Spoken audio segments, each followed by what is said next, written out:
So let's talk about brain health. There's a lot to talk about. We'll cover a bit of it with a lens around sort of memory loss and sort of how do we optimize our health, thinking about memory loss. But there's so much more. How do we optimize our memory, which is memory loss, but cognition, reactive time, parallel processing. There's so many aspects of mental health, or I should say brain health, that really relate here. We're not going to talk about mental health per se, or mood instability and things like that, whether it's anxiety, depression, or other things.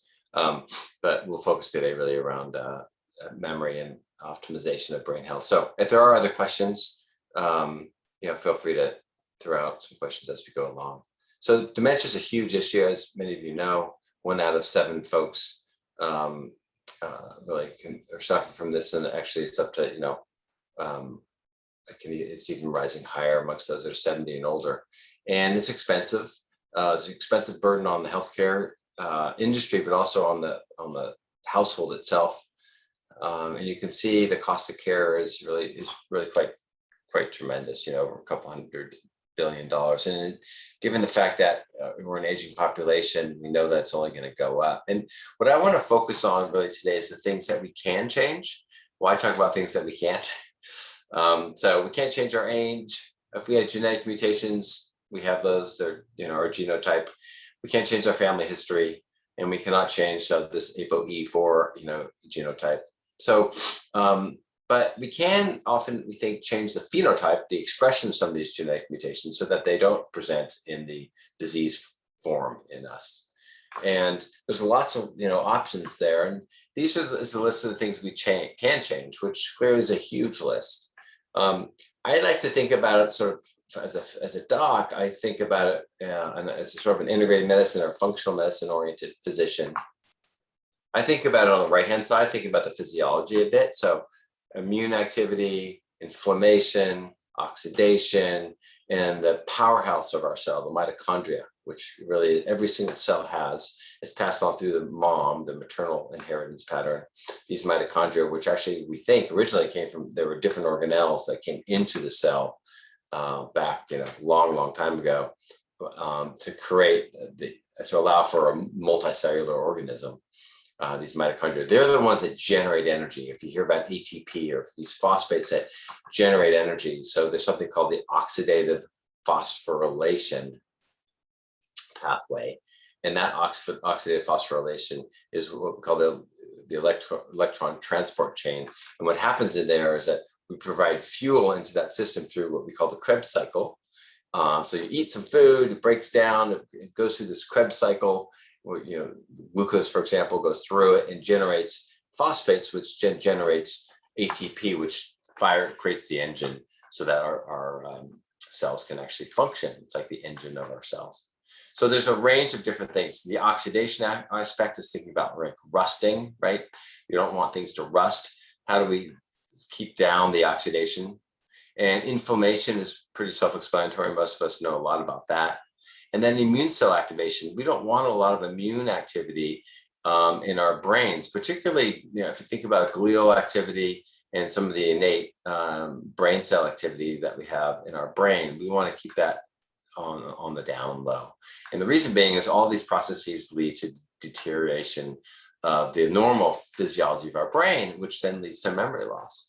Now, you can see like the chronic effects of that result in diseases. So elevated blood pressure, and other things, diabetes, for example, right? So we know that these things are problematic. They can be a cause, or they can be the result of problems in our physiology. So for example, chronic infections like herpes infection will lead to, as a cause for chronic inflammation. Diabetes also is sort of really a process, right? So we have too much sugar, we have impaired glucose tolerance, we have our insulin levels are going through the roof as a result of that. And then high insulin means you have high insulin growth factor, and that causes growth, overproduction of growth, which creates inflammatory processes and oxidative problems as well. So you can see how these are sort of, how they're all related. And then on the lifestyle side, clearly we know that some of these are causative as well. So for example, gum health, chronic problems with our gums We know there's bacteria in our gums that can then cause problems in our brain. There's companies focused on that right now, actually. Head trauma, the problems with head trauma, repeated head trauma leading to memory loss, the classic being Muhammad Ali, we all think about.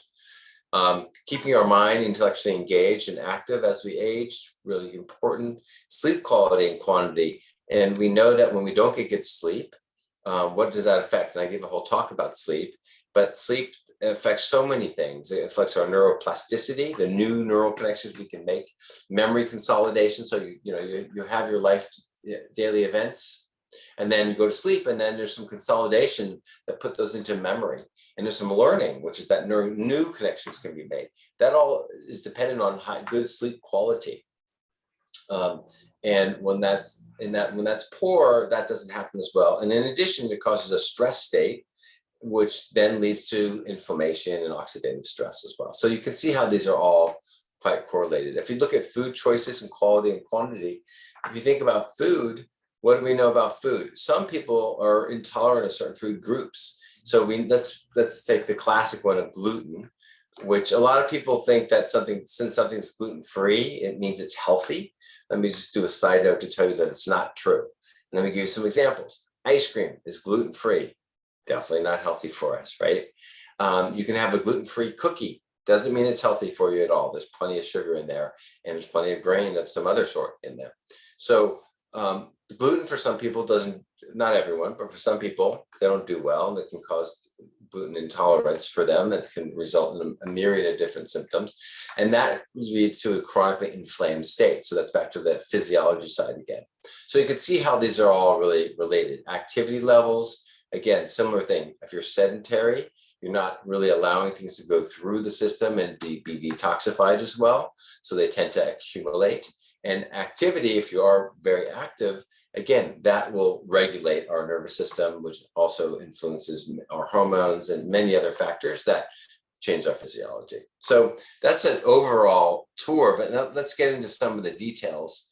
We started off in I'd say phase 3 of these 4 phases you see here. We were pretty honed in our prime. And unfortunately, in the past, call it 50 years, we've gone a little bit too far into phase 4, right? With a supersized me generation. And that's really why memory has become such an issue. If you think of the brain as just like the heart. If you've got heart disease, you're going to have problems with your brain function. If you have peripheral vascular disease, you're going to have heart disease, and you're going to have problems with your brain function. Why is that? The brain is has a high vasculature. So there's a lot of vasculature running through the brain, right? It requires a huge amount of blood supply, a huge energy source.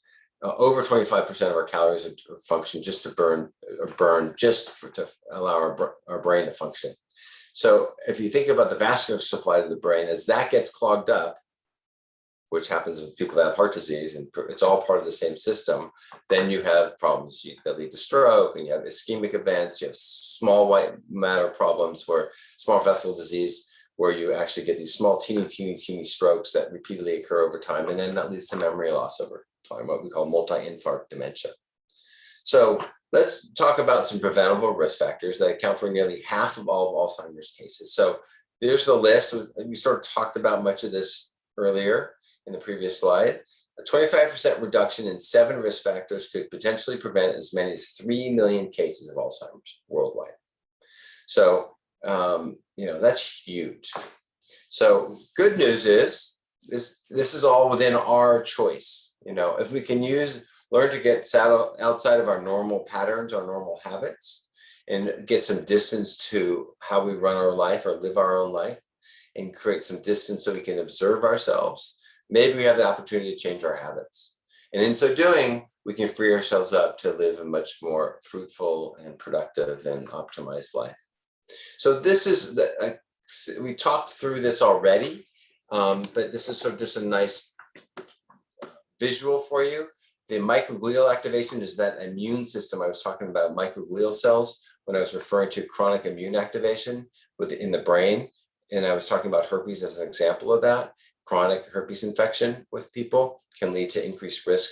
We've seen in studies increased risk of memory loss. So inflammation, oxidative stress, mitochondrial failure, neuronal death, and just decrease acetylcholine.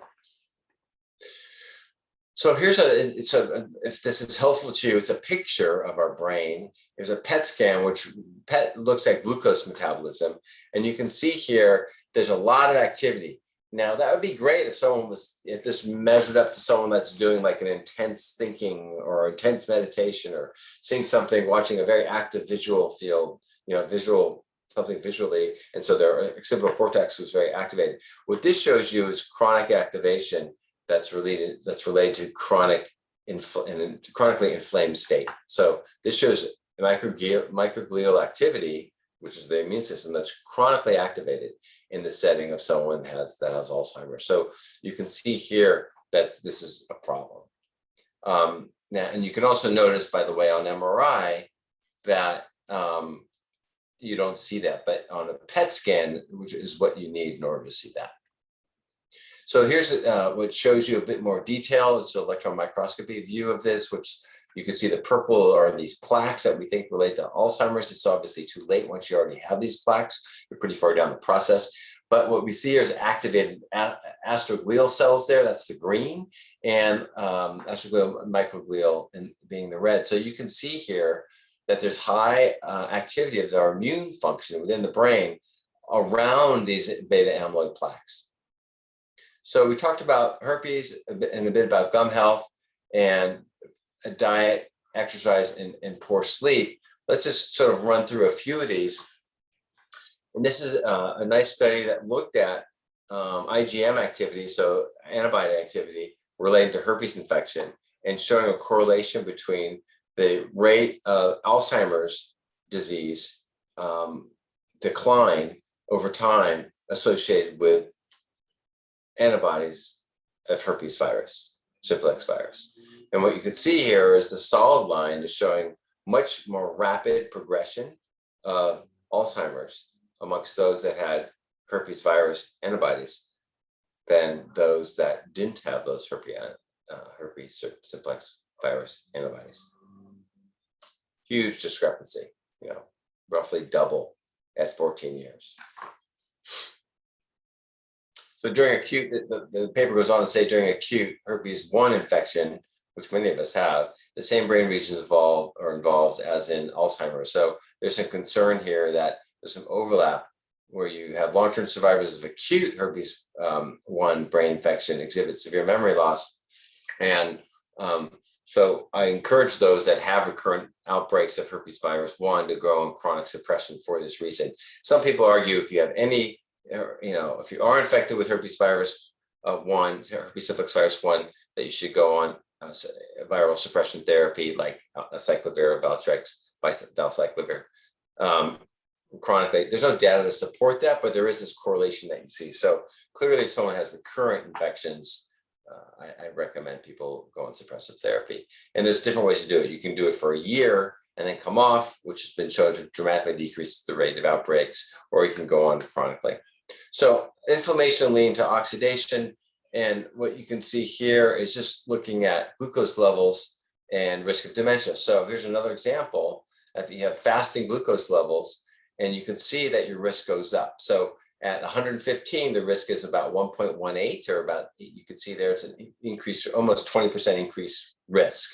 Whereas if your glucose levels are down around 95, you can see that's protective, right? You're at about 15% reduction in risk, 0.85 there on the vertical axis versus 1.18 or 18% on the horizontal, on the vertical axis at 115 milligrams per deciliter. So as you go along the horizontal plane here, your fasting glucose levels are going up. That's not good. So you want to keep it low. Now, we're truly the more sensitive diagnostic test that I do for my patients is insulin levels, because insulin levels is what is much more of an early predictor of glucose rising. Glucose is a trailing factor. Glucose levels rise a decade after insulin levels are already rising. So you really want to look at insulin. Diabetes and risk of dementia, this is the Rotterdam study. And they took over 6,000 patients, and the relative risk of Alzheimer's with diabetes was 90% more, so almost double, 1.9x. And if you're using insulin, it was 4 times more frequent. So again, this shows you that relationship that we talked about earlier in different ways. There is this concept of advanced glycosylated end products, or AGE, like aging.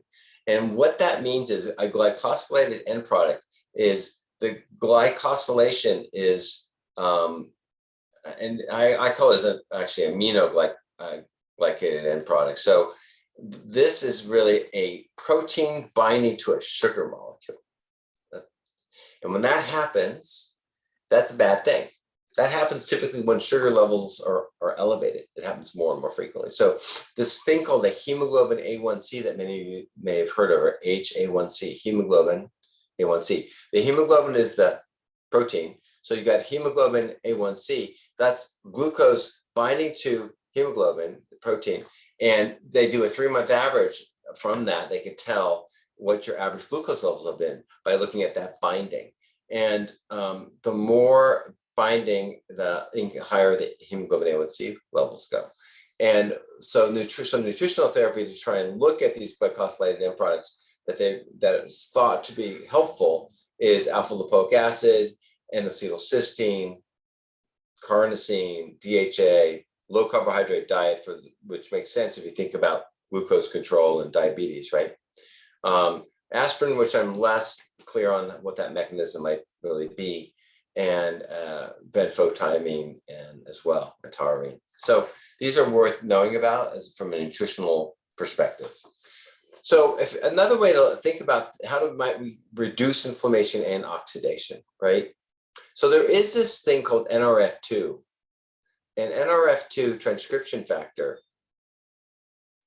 What you want to do there is you want to sort of keep that under control as much as possible. And oxidative stress, caloric restriction, curcumin, green tea extract, sulforaphane, which comes from brassica vegetables, for example, garlic, DHA, that will help activate NRF2 transcription factor, which is what you want. And that will then help modulate some of these aspects, like inhibiting not nuclear factor kappa beta, inhibiting microglial activation, and increasing the ability to sort of do detoxification, which is that GST, which is glutathione-related detoxification pathways, increasing glutathione as well. So this process, how do you do that? How do you sort of activate that NRF2 transcription factor? And clearly diet, healthy, clean diet is one path towards that. Caloric restriction is another path towards that. And then small amounts of oxidative stress, like, for example, cold plunges is an example of that, or the Wim Hof method of breathing practices. And then taking things by mouth that are herbal, in the list I have here. I'm a big fan of curcumin. It's quite effective for many different pathways, really affecting nuclear factor kappa beta, affecting NRF2, which has these pluripotent pathways affecting angiogenesis related to heart disease, thought to inhibit cancer, thought to affect memory. So it's really thought to affect autoimmune function. So curcumin, there's a lot to be said about that. And that comes from turmeric as an extract. And that's an herb from Indian spice. It needs to be bound properly to either black pepper or fat so that it really increases absorption. Green tea extract, I prefer just drinking green tea, actually. And then sulforaphanes, which you can get in so that's the brassica, as I mentioned, grouping of whether you're eating broccoli, cauliflower, Brussels sprouts, or you can get this within a supplement as well. So NRF2, that guardian of health span. So really interesting, the signaling pathway, like I was saying, mediates many avenues of cytoprotection by activating the transcription of more than 200 genes. So it really has this huge effect. And we think it may play a critical role in longevity. So thinking about mitochondrial function now, if you think about some of those associations, you can see here that there's just some really interesting correlations between mitochondrial function and cognitive impairment. And you could see that some of the things that are most important that they gathered from this is that in the Alzheimer's brain, that mitochondria demonstrated a generalized depression of activity of the, as I was talking about at the very beginning, of the electron transport chain complexes. And that's, as I was saying before, is the area that generates the energy to allow the cell to function. So you can imagine if you have a sluggish cell that's not really functioning well, then of course memory will be affected by that as well. Because think of all the activity that has to happen in order for the brain to function appropriately. So what are some things that you can do to augment mitochondrial function? There's a lot. Exercise, is clearly a big one. It's hyperbaric oxygen therapy has been looked at as well, experimentally. Ketone body formation as well. So that can be done through having a ketogenic diet where you're generating ketones because the predominant dietary consumption of the macronutrients is fat, and you really limit the carbohydrate consumption underneath 10%, and you limit the protein consumption underneath 20% of your total caloric intake. So that 70% of the total calories that you're eating are from fats. Most people do ketogenic diets completely incorrectly because they eat animal product as their primary source of, quote, fat, meaning they have bacon, steaks, and all sorts of animal flesh. And that is not the right path to having a ketogenic diet. That's the path to having a cardiac arrest. And what people really need to do is focus on healthy versions of fat. Where do you get those? Nuts, nut butters, butter's okay, dairy, avocado, nut oils, and supplementing you can with medium chain triglycerides. So that's how you really increase that fat consumption. You can then also do caloric restriction. And there's been different versions of this. You can do a fasting where, for example, Prolon, you may have heard of the fasting mimicking diet. The guys in Southern California, I believe at a USC, if my memory is correct, Victor Longo, I believe his name is, and they do this Prolon, Prolon, program, which is 5 days of reduced caloric intake with a sort of packaged box of food that they give you. And they've shown that if you do this monthly over 3 months, huge changes in your metabolic markers. And again, we think that this will affect mitochondrial function. So that's one path towards caloric restriction. Some people do it quarterly on their own. They do fasting.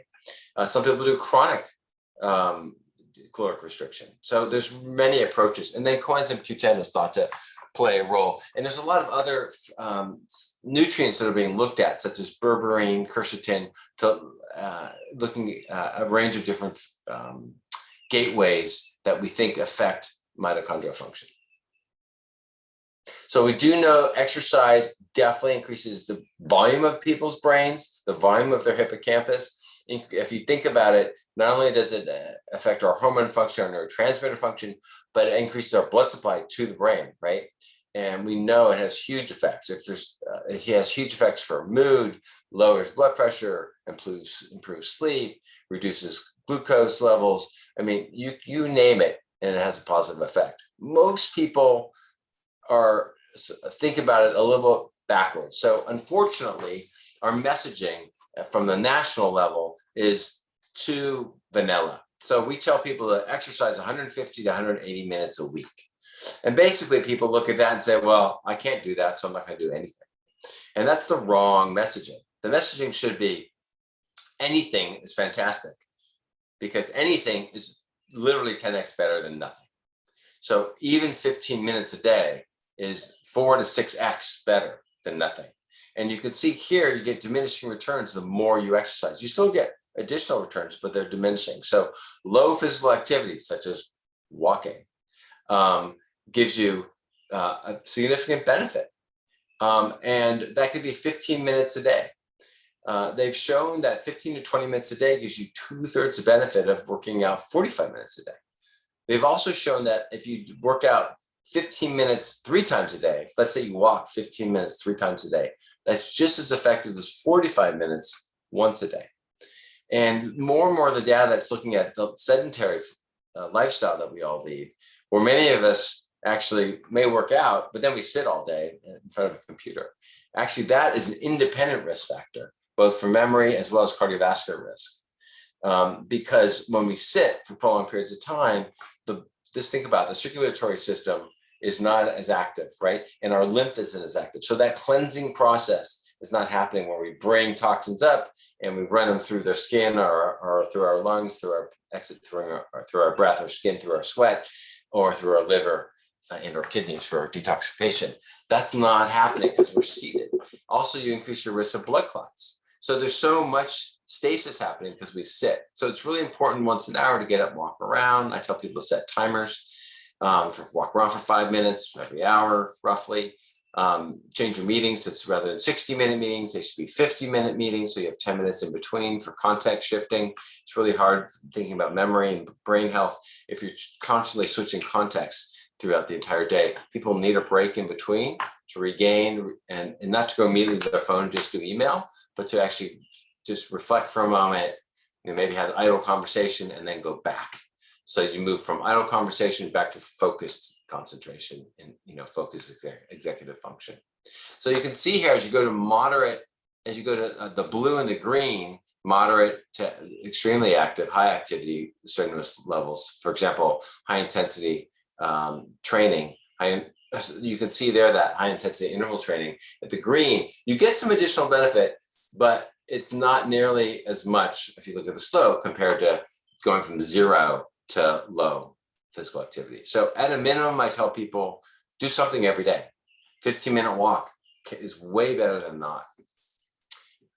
All right, so we sort of talked through this around exercise. And again, these are specifically with the brain. You could talk about inflammation, circulation, beta amyloids, cognitive performance, memory, and focus. There's clinical research on all that, in addition to all the other stuff. And I'd love to highlight for men, since they're so sexually oriented for most men, that male sexual performance, their ability to have erections and their ability to perform sexually dramatically increases with exercise.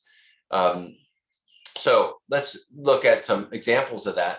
You can see here that this is an intervention study where they looked at just this factor amongst folks that have Alzheimer's and their cognitive function scales. You can see the ones in yellow basically had no change or slightly improved after a year and a half, whereas the control group, unfortunately, the normal progressive function is progressive decline, which is what you could see in this control group, where they had progressive decline over 18 months, whereas the active group that was exercising regularly was equal or even slightly better. So this is quite informative. They also looked at animals, actually, and in I believe these were rats. And what they did here is they did restricted diet, and they also did exercise. And if you look at this, you can see in either one of the groups, the wild type or the DBDB type, what you can see here is first of all, you can see sedentary versus runners. You can see the dendritic count was a lot higher amongst the runners. And dendrites are the spindly pieces of the neuron that allow for more connection. So the more dendrites you have, think about like a telephone pole with multiple things coming out, or a tree with all the different branches. The more branching you have, the more connections that can happen, right? So runners versus sedentary, clearly a difference between those two groups. Then you take caloric restriction versus at-lib eating, and again, you can see a step function increase. So amongst the folks that were running and had caloric restriction, you could see 21.5 on the vertical axis, versus those that were sedentary and eating at lib were down at 17. So you have like a 1.5x almost, or 1.3x difference in dendritic branching, which is pretty impressive. Now, thinking about hyperbaric oxygen therapy, there are a lot of places that do this in the city and in Marin. They, for Alzheimer's, they recommend, I think it's daily for a month. It's expensive. Some people have found benefits when people that are motivated and have the financial resources to do this. My recommendation to them is to do it for a short period of time, maybe 2 or 3 times a week, although they'll tell you to do it 5 times a week for a month, and see if you notice any difference. Ideally, you actually do some pre-baseline testing, because it's hard sometimes to notice a difference subjectively. So you can do some testing and then repeat it after a month. And it's a big investment. If you're doing 12 treatments a month at $200 a treatment, that's a lot of money. $2,500. So we talked about dietary restriction a bit. This just sort of highlights the fact that you can see here some of the more pathophysiologic aspects of what's happening. And for what that's worth, the bottom line being neuronal survival, the synapse plasticity, where I was talking about those new neural connections, and then new neurons being grown. So what we call neurogenesis, actually new neuron growth. And this mild metabolic and physiologic stress, which we call sort of hormesis, this concept of hormesis, which means, if you've heard my other lectures around stress, we talk about this slight amount of stress. So back to like Wim Hof's method of jumping into a cold plunge of water, or doing these breathing practices, that provides, it's a shock to the system. And that mild shock, although it doesn't feel mild at the time if you're not used to it, is a healthy response. It will result in a healthy response. That shock is a healthy stimuli that provides a good response that leads to really what we call cytogenesis, a really positive change for good health. This is another study that was published in the Proceedings of Neurology and Academic Sciences, and they showed you can see a baseline here, controlled versus calorie restricted, and then at 3 months, amongst those that were calorie restricted, you can see that their memory improved by 30%.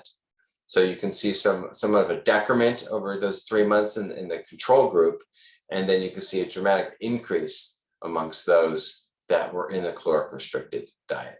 So that is something that people are able to do. I would highly recommend caloric restriction in a more formalized framework. And what do we think is happening here? So what's relevant here is we think that there's preferential uptake of ketones. We were talking about mitochondria and their ability to function well. And a lot of it is, how do you get the fuel source into them so that to run through the process. We talked about the Krebs cycle, and it drops into oxidative phosphorylation, or the electron transport chain complexes. And that we think that ketones are a better fuel source in our aging brains than glucose. So for that reason, we think it actually does better. So you can see here that I talked about earlier, the aminoglycated end products, or these advanced glycated end products, that we have the protein binding to the glucose, and they can affect these 3 different pathways. When you think about the ketogenic diet, we have found that at a physiological level, it affects these things we have in blue, and we don't have to go through it again. But we think that we can actually create new mitochondria. Not only do we optimize the function of the existing, but we might be actually do that shock that they experience through the ketogenic diet actually will result in new generation of mitochondria, which then results in enhanced ATP function, which is the energy source, ATP, adenosine triphosphate, which goes from AMP to ADP to ATP, so 1, 2, 3 phosphates. And then we end up with a reduction of these reactive oxidative chains and reduce apoptosis, which means reduce death of these cells because they're functioning well. So how do you do it? There's different ways. If you're interested in doing a ketogenic diet, or if you're interested in doing short bursts of caloric restriction, like with a Prolon or other programs, you can do urine sticks. They're not quite so accurate, but they're helpful. There's now some breath ones, but you can breathe into now. The best one is obviously a finger stick, like you would do for glucose, that will measure ketones. Some people don't like that, it's sort of uncomfortable. So there are these breath measurement ones that looking at that will measure ketones as well. One in particular seems to be relatively accurate. I don't remember the name of it, but a guy named Ethan Weiss at UCSF, who's a cardiologist who's interested in this area, has been behind that particular product.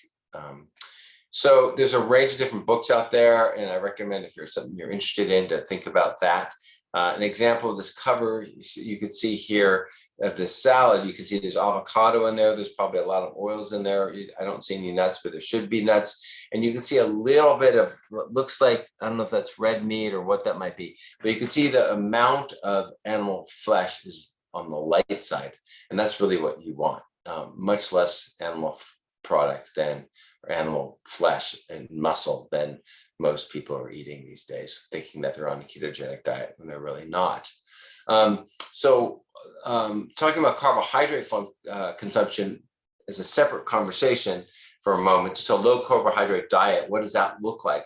We've found that the risk for mild or moderate cognitive impairment, this MCI, comparing the lowest to the highest groupings of folks that are eating carbohydrates, is showing that those that eat the most amount of carbohydrates are at 89% higher risk of developing cognitive impairment. That's huge. And why is that? We talked about it earlier.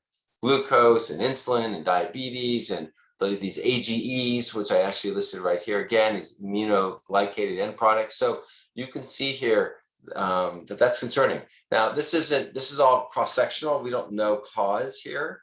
So to be fair, this is cross-sectional information. At one point in time, we sample people and we see, oh, what's your diet? Oh, what's your risk of how severe is your Alzheimer's? But again, here again, so lowest quartile versus highest quartile of fat consumption. Those in the highest quartile of fat consumption, meaning eating the most fat, were a third less likely to have a severe cognitive impairment. So 36% reduction in the risk of cognitive impairment. And again, what does that mean? So fat consumption, we always told that eating fat's bad, right? All these low-fat diets. So this is sort of flipping things on its head. And I would just caution you, it doesn't mean you can eat bacon and pork fat and ribeye every night. The fat consumption you should be eating are the healthy fats that are poly and monounsaturated fats, not the fully saturated fats. And so again, avocados and nuts are great examples of that. And dairy is a good choice as well for those that can tolerate it. So this is another study just looking at very low carbohydrate consumption versus moderate carbohydrate consumption. I'm looking at your hemoglobin A1C, which is the average, as I mentioned before, the average, 3-month average of your glucose levels. And you can see this dramatic reduction amongst those over the course of a year in their glucose levels just by having a very low carbohydrate diet. So thinking about coenzyme Q10, that's an important part of that energy generation pathway I've been alluding to. The Krebs cycle, then running through into the oxidative phosphorylation, or the electron transport chain, where you generate that ATP. And these medications can deplete the coenzyme Q10. So just to be mindful if you're on any of these medications, statins being an obvious one that a lot of us talk about, which is the cholesterol reducing medications, but there's other ones as well. And I encourage people to talk to their docs about maybe supplementing with coenzyme Q10, using a reputable, when you think about supplements, you want a brand that's reputable. You want a brand ideally that has third parties coming in and assessing the quality of their manufacturing, because as you may or may not know, unlike pharmaceutical drugs, unlike them, the dietary supplement industry has no regulation. So people can put anything out there in the market and no one's regulating them. They're at risk for being audited by the FDA, but pharmaceutical drug companies have mandatory audits by the FDA. Dietary supplement companies don't. They're allowed to be audited by the FDA, but they don't have the funding to audit everyone, and they don't. And so plenty of companies just put out there whatever they want. So it's real important to get a reputable brand, not one that you think sells well on Amazon or sells well on the internet or is the cheapest. You really want to find one that says they have third-party quality assurance processing. So you go on their website to see what those are. But that's a real important factor, thinking about them. So other factors with respect to cognitive decline to think about are vitamin D. And again, what we've seen here, this is just cross-sectional information, but interesting, those that are most likely to be supplementing had the lower risk of Alzheimer's and dementia. So you can see here at the lower supplemental intake, people that weren't really supplementing, less than 400 international units a day, they were at the highest risk for memory loss. Alzheimer's, being in that blue, teal blue, and then that yellow orange is dementia, but both of those relate to memory loss, either category. And as you move up in supplementation, you could see that the risk goes down. Now, what does that mean? If someone that's taking vitamin D regularly, maybe they're more health conscious overall. Maybe they're more likely to exercise also. Maybe they're less likely to smoke, because they're supplementing. So they're trying to do good for themselves. And so we don't know if it's, we haven't done the randomized trial where you get vitamin D, you don't. Let's see who develops memory loss. This is cross-sectional, but it's noteworthy and it's extremely cheap and extremely safe to take. And there's so many other things that we think it actually helps as well, as you may know. So I see very little reason not to. I typically tell people to shoot for vitamin D levels between 40 to 60. DHA also. DHA is one of those subfractions of omega-3 fatty acids, which we think of when we take fish oil, EPA, and DHA. DHA you can get from algae, so you don't have to get it from fish if you're someone that's vegetarian. And so this, you can see here, as you increase your dosing of the highest being 5 of DHA, you have the reduction in risk of Alzheimer's. Again, it's cross-sectional. This could be people that are healthier because they're doing healthier things for themselves overall, but something of note. Give me 1 second. I'm just going to close this door.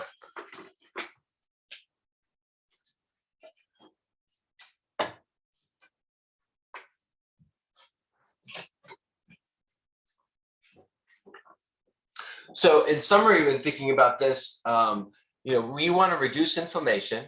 We want to increase antioxidant function, right? That's that oxidation we were talking about earlier. We want to increase antioxidant function. We want to improve the mitochondria's efficiency. We want to now think about some of these mechanisms we talked about already, and I don't want to go through them, but you can look at them here and see that we've talked about them already. So those are some of the potential mechanisms, knowing that that's our goal. So how do we think about it? As a physician, I take a good history. Remember, we talked about trauma and traumatic brain injury in the beginning. We talked about family history. We talked about smoking. We talked about weight, insulin, diabetes, right? Blood pressure, cholesterol, all these things that contribute to memory loss risk. So it's important to get a good history. It's important to listen to someone to hear about their stepwise rate of progression if they're already having some memory loss. It's important to think about what medications they're taking because they may increase memory loss. Actually, one of the things I didn't mention, I'm sorry I didn't, and I don't think I have it in here, is that there are certain medications that we're concerned about that may increase memory loss.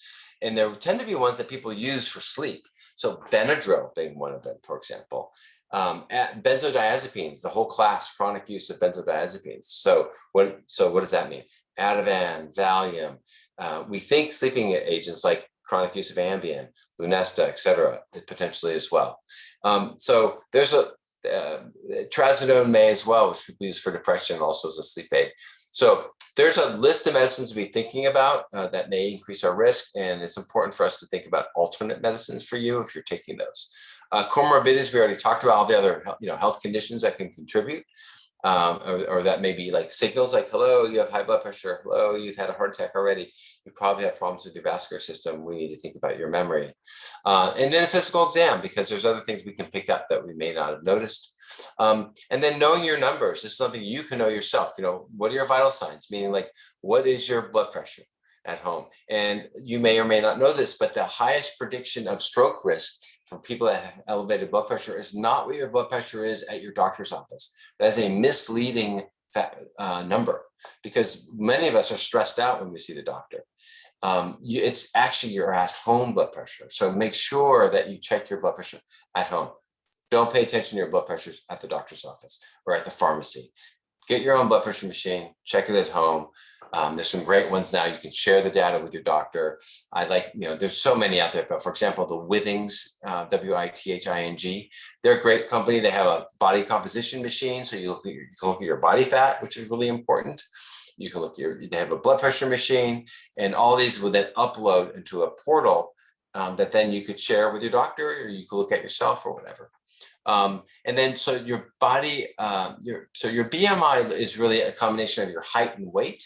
And that can be misleading. If you're a super muscular person, it'll make you look like you're overweight. Like if you take an NFL athlete, football guy, he's going to look obese, even though he's got 5% body fat on him because he's super muscular. So that can be misleading. And same on the other side. There are plenty of women that and men, but particularly you see women that have very little muscle mass. They look lean. And so you think that they're doing well, then you get them on a body composition scale, and it turns out their body fat is huge because their muscle mass is low. And you wouldn't have known that. We call them TOFI, thin on the outside, but fat on the inside, TOFI. So really important to look at those. Toxin load is also worth knowing. What do I have? Heavy metals? Have I been exposed to a lot of pesticides? Those can also contribute to memory function. Family history we talked about, and then questionnaires. I have something that I use called the 6 Principles of Healthy Living. We know that depression and isolation and loneliness is highly correlated. Increases your risk for Alzheimer's by 300%. So you're 3 times more likely to develop Alzheimer's if you feel lonely. And that's as potent as the gene that everyone's worried about, this ApoE4 allele gene. Everyone's so worried about it, but loneliness is as strong of a predictor. And then this thing called the perceived stress scale as well. So there's lots of labs we can do. We sort of talked through a lot of these already. I don't spend too much time on them, but we talked about the genetic one there, ApoE4 allele. I talked to you about herpes virus 1 and 2. You can get basic lab panels that help us know what your function is of these different organs to help you get a better sense of how things are working in the body. Vitamin B12, we know and folate, when those are low, can cause problems in multiple systems, including the brain. Vitamin D, we talked about, coenzyme Q10. Omega-3 fatty acids is that DHA we talked about earlier. And you can get a profile of your omega-3 fatty acids that looks at EPA and DHA separately. You can look at C-reactive protein. That's a marker for inflammation. Your lipid panel, so cholesterol, diabetes we spoke to already, and I talked a lot about insulin. I really encourage people to get an insulin test. Ideally, what we call an oral glucose tolerance test, where it's 3 blood draws, where you take a baseline blood draw when you've been fasting, and they check your glucose, your sugar, glucose, same thing, and your insulin. Then they give you a slug of sugar, usually it's 75 grams of sugar in a syrup. And then you don't eat anything for the next 2 hours. And then at 1 hour, you take your blood draw to get another blood draw for glucose and insulin. And at 2 hours again. And you look at the curve and how your body responds to that slug of sugar. And you can see how your glucose levels respond and how your insulin levels respond. And if you have what we call insulin resistance, which means that the insulin level starts drifting up really high. And the reason that would happen is because you need more and more insulin to get that glucose into the cell. So if you think about glucose, you may or may not know that the glucose in your bloodstream doesn't do you any good. It has to get into the cell. And the way it gets into the cell is through an insulin receptor. And over time, that insulin receptor can get more and more sort of lazy, if you will. And it requires more and more stimulation for it to open up and let the glucose in. And the way that works is the insulin is the key that goes into the lock, which is the receptor, and turns it to open the door to let the glucose in. And if you have a lot of excess weight, or you just, for a variety of reasons, have been eating a lot of carbohydrates and you've been overwhelming your system for years and years with too much sugar, then it's like going to rock concerts for too many years. You get a little stoned, hearing impaired. So in this case, the same thing happens. So your insulin levels start rising and your glucose may look just fine, but your insulin levels are rising and rising and rising. And then over time, they both start rising.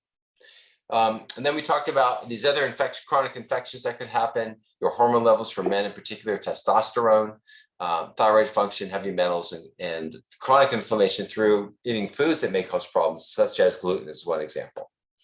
And treatments, exercise, the diets we talked about already, the importance of sleep, the importance of stress, the importance of relationships, the importance of having purpose in life, particularly as we get older, as we lose our spirit around purposeful living, we can be adrift and really not engaged with the same spark that we used to. Even though our numbers look great, we just don't have that inspiration or motivation anymore. It's important to help people find that. Cognitive challenges, keeping the mind active and engaged. We talked about toxins like pesticides, etc. So, inflammatory foods, we spend a fair amount of time on, but as a general theme, but specifically these in particular, these people like to call superfoods. In my book, these really have a lot of potential. So red onion, cacao, oregano, clove, thyme, broccoli, that whole family of the brassica we mentioned with the sulforaphane. So by eating that grouping, rosemary, curcumin we talked about, and healthy fats. And micronutrients we sort of already spoken to, but I'll just list them here again. And then this is supplements depending on what your needs are. So we talked about these chronic infections, for example, with herpes. Some people recommend lysine. I'm more of a fan of my experience of just using a prescription drug. The vitamin supplementation we talked about. Some of the other ones we have listed here: N-acetylcholine, fish oil, curcumin, and acetyl L-carnitine, coenzyme Q10, medium chain triglycerides, which is what the MCT stands for. And then for neuronal sheath function, and we think about pyrazine, phosphatidylserine, alpha-lipoic acid. So this is a lot. I don't expect everyone to have to take all these sorts of things, but this is what people should be thinking about as they're thinking about this. There are medications, paracetamol being in Canada, that has been shown some promise, and we talked about the other ones already. And so if you're going to sort of condense this down, this is probably the condensed list that I would think about: baby aspirin, herpes treatment if needed, a fish oil pill, vitamin D supplementation, assuming your levels aren't between 40 to 60, coenzyme Q10 supplementation. If you have those medications that are going to deplete it, or you just have low levels overall, you can check those. Curcumin, bound appropriately, as I mentioned, to fat or black pepper, and versions that you can get increase your glutathione, right? So that would be N-acetylcarnitine or L-carnitine. Sulforaphanes we've talked about, alpha-lipoic acid, and paracetamol. So I hope this was helpful. It was a big tour, but want to be respectful for your time. Or with your time. So why don't I answer, there's a couple questions, I'll answer those. And if anyone else has some questions, please feel free to put them in now so I can address them. So what brands do I recommend? So that's, I use a brand called Zymogen. It's usually limited to health professionals distributing it, or you can get some of them through a place called Pharmaca. If any of you use them, Pharmaca PH, pharmacy, but Pharmaca with a CA at the end. They carry some of that. They tend to have good brands and reputable brands, so I often direct people to go to Pharmaca and go in the store. They have some really helpful salespeople there. So Metagenics is a good one. Thorne is a pretty good one. Integrative Therapeutics is a good one. Pure Encapsulations is also quite good. Vital Nutrients is also quite good. Vitanica is excellent. So that's a quick list of ones that are reputable. So again, Vitanica, Vital Nutrients, Pure Encapsulations, Integrative Therapeutics, Thorne, Metagenics, Zymogen. I take melatonin spray every night to sleep. Is that bad? No, there's concerns. I haven't seen the data to support this, though. If anyone else has, please let me know. That shows that there's concerns that you take melatonin all the time, you'll stop making your own melatonin. I haven't seen that data, so that's a theoretical concern. I haven't seen a problem with it for people, so I don't think there is one that I know of. I don't know Prevagen, so someone's asking if that has another name, or what's in what formulary is in there. That would be helpful, because I don't know that product name, but often there's certain specific nutrients in there, and that I can speak to, but there's thousands of different product names out there. Can you give more detail on caloric intake versus Alzheimer's? I think you mean for Alzheimer's. What do you mean restricting calories and managing the type of calories?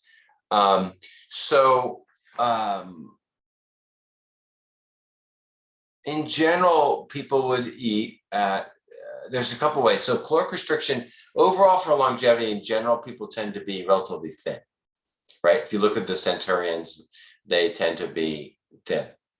And so that's one level of chronic caloric restriction. So to run your body so it's relatively lean. And that would be, depending on body type, but, for women under 20%, for men under 15%, let's say, of body fat, and high muscle mass, right? So that's the ideal scenario. The other option of restricting caloric intake is you go to 500 calories a day for 5 days, 600 calories a day for 5. That's one approach. Some people, you've heard about this 5-2 diet, where people do 2 days a week, every week, they go down to 600 calories. And the rest of the week they eat at 2,000 or 3,000 calories, depending on your body type. That's what I mean by caloric restriction. If that's helpful. Do memory supplements help? So in general, I gave you that list of the specific nutrients, independent studies have looked at huperazine and all these different separate nutrients. And it's hard to know. The independent studies have shown some benefit. It's hard to know if they help. Particularly, we have no idea if they help amongst like me, who's like, my brain health is pretty good, but I'm taking it now to prevent this down the lane, right? Down the road. They are looking at it, for example, metformin and these other ones, other nutrients like berberine, quercetin, for longevity in general. But we don't really know prevention for yet. So these studies have to be decades long. It's really complicated. So unfortunately, we just don't know.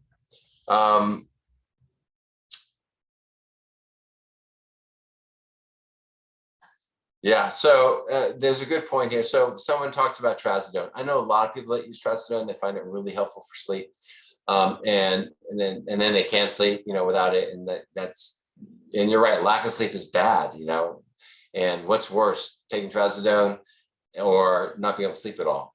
I'm hoping there's a middle path you could find. That you're doing yoga or meditation and doing a range of different things to help calm the nervous system down. There's, I gave a whole talk on this, but, you're not watching screens an hour or two before bed. You're having calming conversations. You're taking a hot bath or whatever. These things, these rituals that we do to improve our sleep, so we need less, so that you need a lower dose of the trazodone if you're taking the trazodone, or you'll need it some nights and you're using these other herbal formulas that help you. There's so many options in sleep now, including CBD and THC as a new piece that so many people on Ambien and trazodone have transitioned over to CBD and or THC to help with sleep, in addition to all the other stuff you can do. So designs for health supplements. Yeah, I've heard good things about design for health as well. So thanks for bringing that up. Okay, last question, because I don't want to bring people too far. I didn't talk about alcohol. Okay. Yeah, I got to add that back in. So alcohol, not your friend for memory loss. Sorry. There's no question that alcohol is not healthy for us. We used to think that alcohol was, and we'd say, oh, it's good. We took a lot of data from the French, and it turns out alcohol is not good for us. Sorry, but it's not. Increases risk for breast cancer in women. We know that. That's super clear.